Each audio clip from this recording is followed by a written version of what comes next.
Okay, I've got noon Central Standard Time. We're going to go ahead and start. We have a couple things to go over today, so I don't want to get lagged behind. First of all, I'd like to welcome you on this chilly Missouri morning. We're in Missouri today. I'm in Columbia, Missouri, which isn't far from where our home base is, but I woke up this morning to a 1 degree, minus 12 Fahrenheit, and it was chilly. On the flip side of that, I have 5G, which is really fast and supposed to be coming to our phones. So hopefully this will be recording and the audio will be very stable today. I'm looking forward to testing this 5G. So for the ACO for February, that's most of the things we'll be discussing today. As usual, what we're going to do is we'll have handouts. And there is one handout already in the file from January, but I'm going to put February in there also now. So you can download your files or the slides from the handouts. The webinar is being recorded and will be sent out to anyone who is registered. This webinar is for educational purposes only. We do not tell you how to practice medicine. We only give you some guidance in Medicare regulations when it is available. And we also will educate you on and help you process your quality, macro, MIPS, etc. for your requirements in participation with Medicare. You may share this with any other members of the ACO, but please limit it to ACO members, as that all the information is unique to our ACOs. Right now, this second, we have quality we're focusing on. The quality vaccine must be given by March 31st in order to count for the 2020 quality. Again, it must be given by March 31st. Now, we have a lot of rural areas and sometimes people give pushback to vaccines. If the patient refuses, we can go ahead and mark that down as a performance answer. It eliminates that patient from the pool.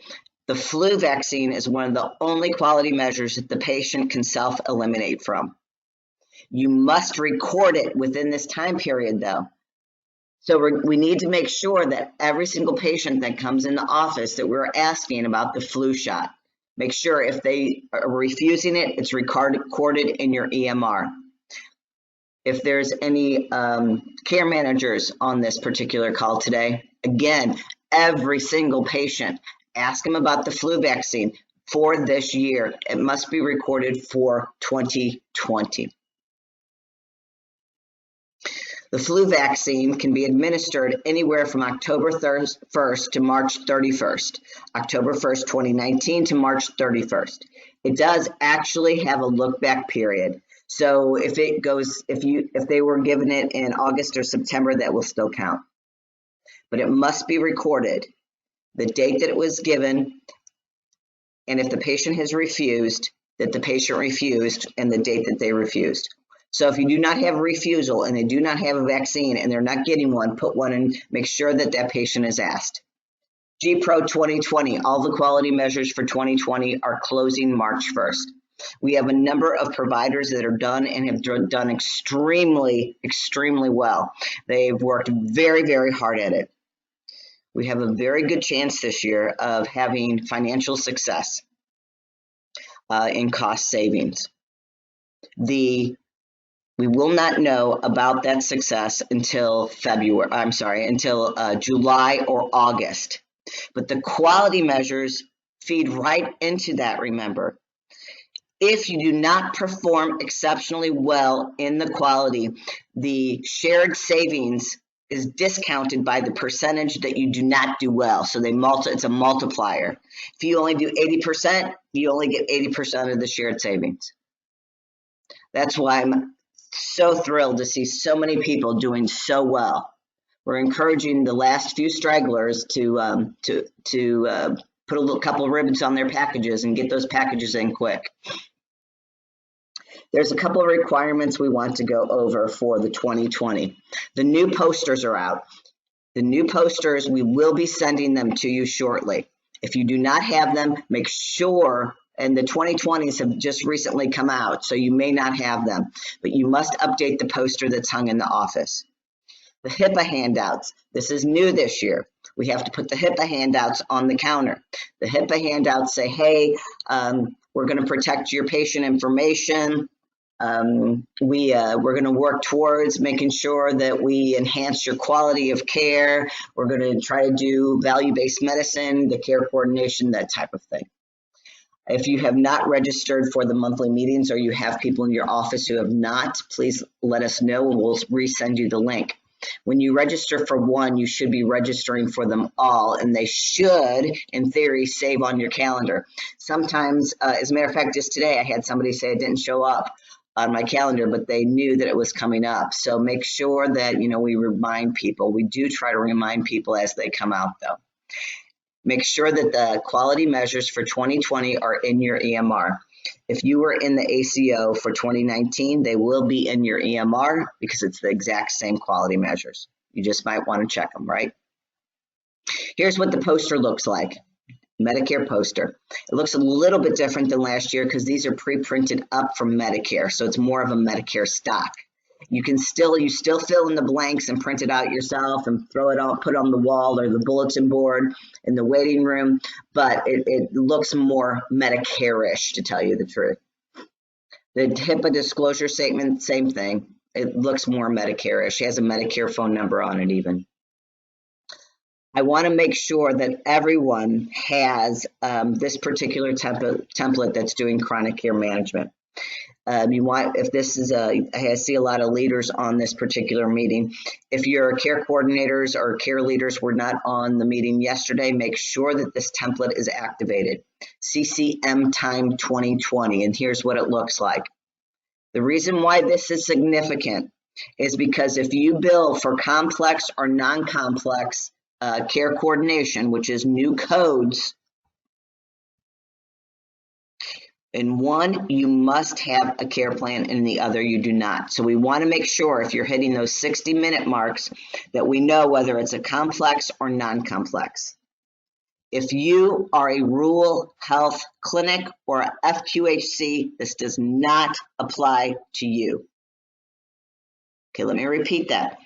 For fee-for-service clinics, if you bill individual codes, the 99490, the G2058, which is additional 20-minute codes, this applies to you, the complex and non-complex.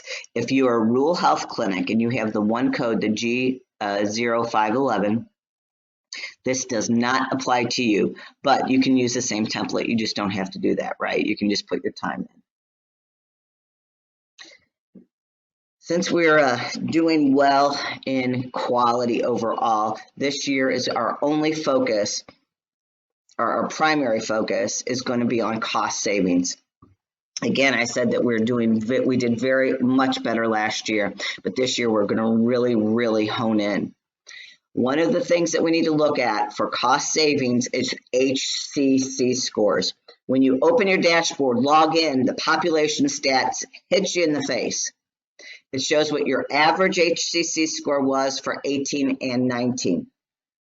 HCC scores or risk scores or diagnosis scores are driven from the diagnoses we send to Medicare on claim forms. The HCC scores or risk scores or diagnosis scores, those are all synonymous. They all mean the same thing. Those particular scores are based off of chronic conditions. If the patient has a truly chronic condition, that condition is not going to go away. So in theory, their HCC score will never drop. If our HCC scores drop, Medicare will not give us cost savings because they said you shouldn't spend so much on a patient, and we'll dig into that, and I'll show you what this means. So right up front, we show you what your average HCC scores. This particular doc did pretty good. It went from 1 0.87 to 1.945. And when I say did pretty good, what I mean is they did a good job of capturing and recapturing and putting down maybe additional HC diagnoses that showed the patient's progress. Now, we only put down the diagnoses that the patient really has, for sure. You know, we don't fabricate anything ever, ever, ever. But we do let Medicare know what the status of the patient is. This diagnosis recapture rate is in red. It shows 68.23%. This particular doctor only recaptured 68% of their diagnoses from 18. And still their score went up. Can you imagine if they recaptured closer to 80%, what their HCC score would have been? It would have told Medicare what their population looks like. In other words, the illness that the population is suffering from. So let's talk about let's dig into what HCC scores. HCC scores or risk scores or diagnosis scores give Medicare a glimpse at the status of your patient. Are they healthy or are they sick? So through a diagnosis, we tell Medicare what a patient looks like, right? How do we tell Medicare that? Well, it's through a diagnosis score on a claim form. So we tell Medicare how a patient looks, if they're healthy and fit and trim, or not so healthy, not so fit, not so trim. We communicate that through a claim form which has the diagnosis on it. Now, let me tell you how Medicare's thinking about this these days. One of the ways that ACO succeeds is through cost savings. If you tell Medicare your patients are all healthy, they look like Popeye the Sailor Man here on the left. My patients are all healthy, but we're spending a bundle of money. Medicare saying, you didn't do a good job. You didn't save us any money. Your docs must not be very good. Your value-based medicine program must not be very good. You're not saving a dime. You've got healthy patients and they're spending a ton of money. Where if you give the patients the proper diagnoses and tell Medicare what the patient really looks like, what's going on with that patient. They're diabetic, they're morbidly obese, they have heart failure, they have COPD, all these chronic conditions. You're telling Medicare that the patient, what their diagnosis looks like. They're going to say, yeah, you know what, that patient is pretty sick. You did a good job of controlling spending through your value-based medicine program. Medicare knows how sick the patients are only by the claims, the diagnosis you put on the claims. If we do not tell them, they do not know. It's not Medicare's fault. They don't know what the patient looks like. We must tell them every year. Okay, that's very important. I think hopefully we're really hitting home on that. Remember, Medicare's asking, and they look at a physician, they look at a clinic, they look at practitioners. If your patient's healthy, why are they spending all this money? It's not on preventive care. Preventive care is relatively cheap. Value-based medicine is cheap to Medicare, inexpensive compared to hospital stays, right? How do you know if your patient's scores, what they are as far as HCCs or risk scores? How do you know what Medicare sees? When you go into the blue ribbon and go under Care Patient Master Dashboard, you will see a benchmark to the right of the patient's name, either in red or blue, or I'm sorry, red or green. If it's in red, that means they're in overspend. Already they spent too much. We really need to control that. If they're in the green, that means, hey, we're doing good at curtailing costs on that particular patient. So this is a visual, a quick visual, an easy visual to see how that patient's doing. In order to drill down into the patient numbers themselves, we have, when you go into a patient, you can do the patient lookup at the very, very top, where it says patient first name, last name. You can type it in there, or through view events, either way. View events or patient's first and last name. When you go to patient lookup, either through view events or the shortcut, you have a quick profile, patient lookup, patient contact details, RPM, remote patient monitoring, and CCT, which is the care coordination. You can go in through any of these profiles, right? So for right now, we're going to look at the patient lookup, which is the second tab. The patient lookup gives you the exact numeric number of the patient's diagnosis scores. When you pop back to the patient profile, the quick profile, it shows you what those diagnoses are. If you scroll down below that, you'll see current diagnosis list ICD-10. In that ICD-10, you will see some of the ICD-10s have a hierarchy. This hierarchy is in red with other numbers next to it. This bottom one says COPD, chronic obstructive pulmonary disease, unspecified, 1110.335, and there's a little hierarchy mark. If you click that red, it will drill down into that disease process. Chronic obstructive pulmonary disease has a weight of 0.335. Now remember back over here, we saw the risk scores. This particular patient for 19 had 1.015. They had a higher risk score in 16. They had a higher risk score in 17. In 18, they plummeted. What happened there? I dug into this patient. What happened is that patient had a number of chronic conditions. They were just never Medicare didn't know about them. We didn't put them on a claim.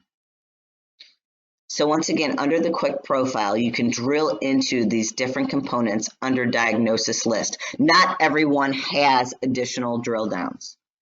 Why? Some of them don't have specific hierarchies. Okay, so not all of them will have drill downs. If it does, it is worthwhile to say, hey, let's look at that COPD, which is a weighted of a 335. So of that 1.0 something the patient had as a total score, a third of it, 0.335, was due to chronic obstructive pulmonary disease. When a patient has multi-conditions, they're added up. That's how you get that 1 point something, 1.4, etc. Now, when you're looking at this, we know that the patient has COPD, but they also had pneumonia. They had this bottom one, bacterial pneumonia of some type. That is a weight of 0.612. You'll notice some of these might be event driven. A person can get pneumonia and have COPD, but get rid of the pneumonia, right? So sometimes the scores will waver, but that's usually rare that happens. This particular one, the patient that had the pneumonia also, what type of pneumonia did they have? Did they have a pneumonia due to some kind of staph infection? What's going on with that patient? You can see what the code is, the weight, and remember these add together to bring up to a certain weight. Now, if it's the exact same category, you can't, it won't add COPD, unspecified, and emphysema. It won't add those together. But it will add the pneumonia because it's a different category. So we can see with the patient population what's going on and what their scores are. We have reports to run that will show you the HCC scores. Melissa and I will be running the HCC scores and getting those out to you via secure file. The best way to collect the HCC scores, to collect the quality measures, and to find your invisible patients. Those invisible patients are patients that we don't know how sick they are, because during the annual wellness visit, that's where you collect your health risk assessment. You collect all your data that will tell you the health risk of that patient. Maybe you didn't know that the patient had a history of a heart disease of some type and a family history also. Maybe you didn't know that in the file, they had just come to you once or twice because they had the flu or something, and it wasn't marked in the chart that the patient had some sort of heart failure. They were in the hospital last year for heart failure. So this annual wellness visit is very important to recapture your risk scores. During the annual wellness visit, you find out a patient has CHF. It needs to be coded on the claim form and sent to Medicare with the annual wellness visit. Okay, I get paid for an annual wellness visit. Here's the different risks that I uncovered during the annual wellness visit. I tell Medicare what their risks are by a diagnosis code. I tell Medicare every single diagnosis that they have. If it's a drill down, remember, this is going to be a powerful tool if it's used. Drilling down into these other pieces of the puzzle, you'll actually see the individual weights. That's very powerful because you'll know what kind of scores you're looking at and maybe what you've been missing. Within the portal, in order to run these reports, if you go to Analytics across the top ribbon and go to Analytics, go to Care Quick Data Tool, and under the Quick Data Tool, filter down in Report Name to Reoccurring, you can run your own reports. In the reports, you will want to put all patients. Not only are they attributed, but all. We want to find those hidden patients that are going to become attributed and bite us because they get sick all of a sudden. We didn't even know they had heart failure, right? They should have been on chronic care management. In here, so we want to put all patients. We want to put completed date. I just put the date today. We want a type of exam, the wellness visit. And I want to know all that are complete and incomplete. When the Excel spreadsheet pulls up, it will tell you if the patient had a wellness visit that was completed, and if they did not, when the last one was. That way you can calculate when it's due again, and the attending physician that did it.